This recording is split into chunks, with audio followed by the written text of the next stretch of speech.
दहशतवादी अबू सैफुल्लाची हत्या। पाकिस्तानच्या सिंध प्रांतामध्ये अज्ञात व्यक्तीकडून गोळ्या झाडून हत्या। सैफुल्ला खालिद हा लष्कर ए तय्यबाचा टॉपचा कमांडर, भारतातील 3 हल्ल्यांचा सूत्रधार।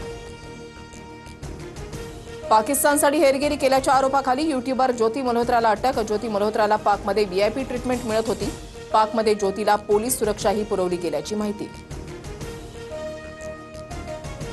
यूट्यूबर ज्योती मल्होत्राच्या मागे पाकचा अधिकारी दानिश मास्टरमाइंड असल्याची शक्यता।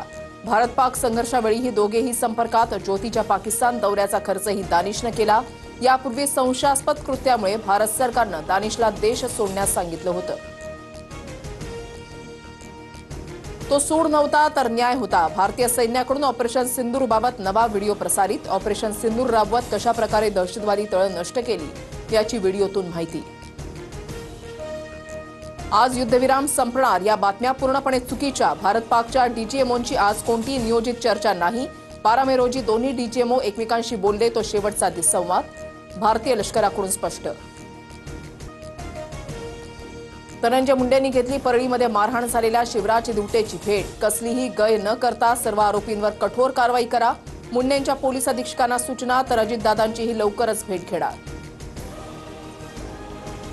पुणे, जालना, रत्नागिरीसह अमरावती आणि सोलापूरमध्ये जोरदार अवकाळी पावसाची हजेरी। मराठवाड्याला मान्सूनपूर्व पावसाचा सर्वाधिक फटका। वादळी वाऱ्यामुळे पिकांची नासाडी तर अनेक ठिकाणी झाडं उन्मळून पडली। सोलापुरातील टेक्सटाईल कारखान्याच्या विझलेल्या आगीचा पुन्हा एकदा भडका। 13 तासानंतर आग आटोक्यात होती, मात्र पुन्हा गॅसचा स्फोट। आगीमध्ये 8 जणांचा होरपळून मृत्यू। बोरिवलीमध्ये 2 गटामध्ये झालेल्या हाणामारीमध्ये 2घांचा मृत्यू तर 1 जण जखमी। एमएचबी पोलीस ठाण्याच्या हद्दीमधली घटना। जुन्या वादातून दोन्ही गटात हाणामारी झाल्याची माहिती। पोलिसांकडून आरोपींचा शोध सुरू।